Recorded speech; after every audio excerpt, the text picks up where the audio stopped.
Hello po guys, and today meron po tayong isang list. Meron po tayong isang list about the top 3 washing machines under 20,000 pesos. Be sure to like this video, subscribe, and hit that notification bell para ma-update ka sa aking mga videos na ipapalabas sa susunod na future.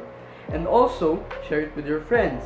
So, alalahanin niyo po ito, isa po itong list at hindi po siya isang in-depth review. Hindi ako magsasalita tungkol sa mga iba pang features since this is only a list. Pero kung gusto niyo pong matingnan at malaman kung anong ginagawa ng features na yon, pwede po kayo mag-search sa YouTube o kaya pwede din po ako mag-link ng iba pang videos tungkol sa washing machine na yon. And also, let's start the video. So, ang una is Westinghouse, which is actually yung aming brand ng refrigerator. So, ang una nating washing machine is the Westinghouse WWT-141X. So, yun po yung ating unang washing machine. At ang type po na washing machine siya is twin tub washing machine. Meron po din siyang 14 kilograms capacity. Ang features po niya is Duracare, twin tub washer, power pulsator, dual motion cleaning airflow, durable body, and also 520 watts. So, ang kanyang width sa centimeters po is 115.5 at ang kanyang length is 55.5 centimeters din po, and also the height is 99.5. So, ang presyo po niya is 15,495 pesos. So, sa tingin ko po, durable na durable talaga po tong Westinghouse. Maganda po ang mga products nila. At kahit naman po hindi po ang washing machine namin is Westinghouse, hindi ko po alam po ano, is alam na alam po natin at alam na alam po namin na maganda po ang Westinghouse na isang appliance brand.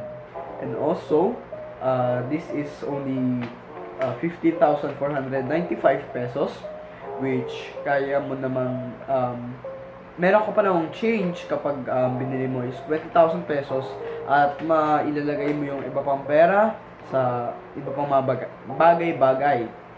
So, yun naman yung ating first washing machine. So, next naman po is from LG, which is kahit wala po kaming appliance sa LG. Meron na ba kami? Parang may TV yata kami LG. Yata, hindi ko sure. Ang LG ay trusted brand ng marami. At sa tingin ko, trusted brand din siya sa mga washing machine. So, yun. So, ang ating washing machine galing kay LG is the LG WP 8-1860R. So, ano ba yung LG WP 1860R? So, yun, siya ay isang twin tub washing machine din. This time with only 14 kilograms capacity and also 10 kilograms spin. Meron din siyang features katulad ng roller jet, lid filter, super luxurious plastic body, crystal panel, and wala din siyang dryer. Sorry po. Ang kanya namang width, para sa nagtatanong, is 89.5 centimeters. Ang kanyang length is 53 centimeters.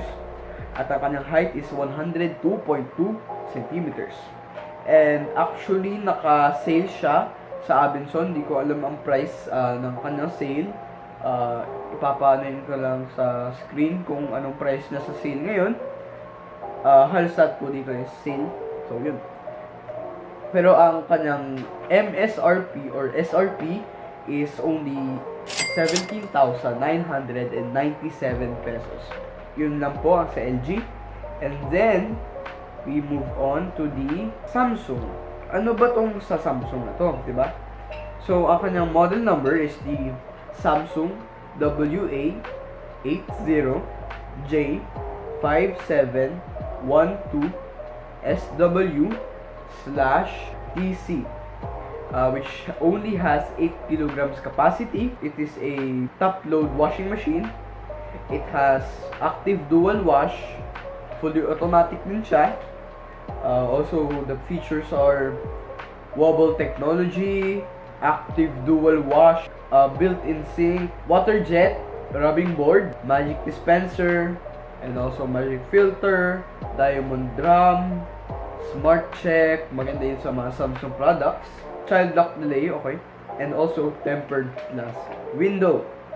So, ano ba ang kanyang specs? No, mali.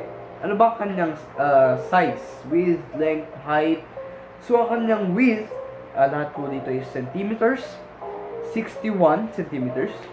Length, 67.5 centimeters. And the height is 107.5.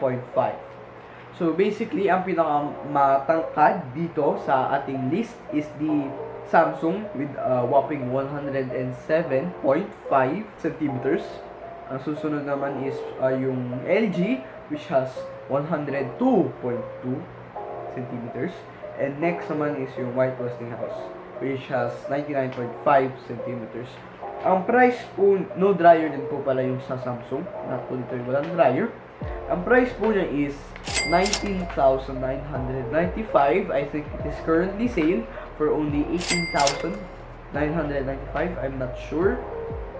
Kung kayo po ay naghanap ng washing machine na hindi masyadong matangkad, sakto lang, at saka po may 14 kg capacity, I would recommend the LG, kaya yung White Westinghouse, because yung sa Samsung masyadong mataas, matangkad, and also kung meron kang bahay o kaya space kung saan maliit lang ang hindi masyadong mahaba dapat yung length, I would recommend width pala, sorry.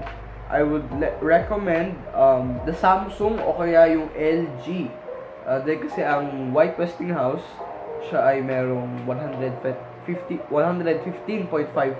kanyang width, and also sa LG naman is 89.5, and sa Samsung is 61. So, ano ba aking may re-recommend sa inyo for the price? So, this is yung mga napili ko personally. So, I would recommend personally po, hindi po siya facts, it's just opinion. I would recommend the LG kung kayo po ay gusto nyo ng 14 kilograms capacity.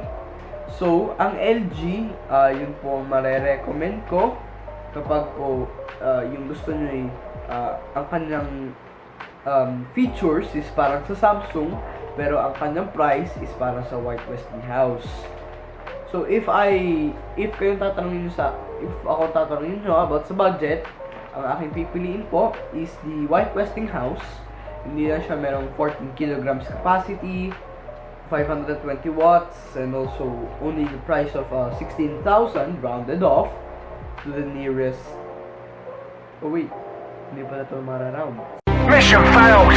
We'll get them next time. Sorry. 16,000 pesos estimated. I would definitely recommend White Westinghouse kung budget lang kayo. At kung gusto nyo ng features kahit wala na siyang 14 kilograms capacity, I would very recommend the Samsung. So, sa lahat ng tatlong to, ang aking pinapa-recommend po is the Samsung. Because hindi lang po kayo mas safe sa Samsung dahil meron nga silang child lock delay. More luxurious po ang Samsung kahit hindi siya katulad nitong dalawa which has a larger capacity. So, yun. Tapos na po tayo. At saka po, we are still at 120 subscribers. Ayos ang po yan. Pero yung views natin sa last video is 44 views. so I will keep doing this, and also thank you po for watching this video, and I hope you liked it. So subscribe and hit that notification bell if you liked it, and also share it with your friends kung kailangan nila ng washing machine, at mag-comment ka lang kung anong gusto mong next list natin. So yun, maraming salamat po at goodbye.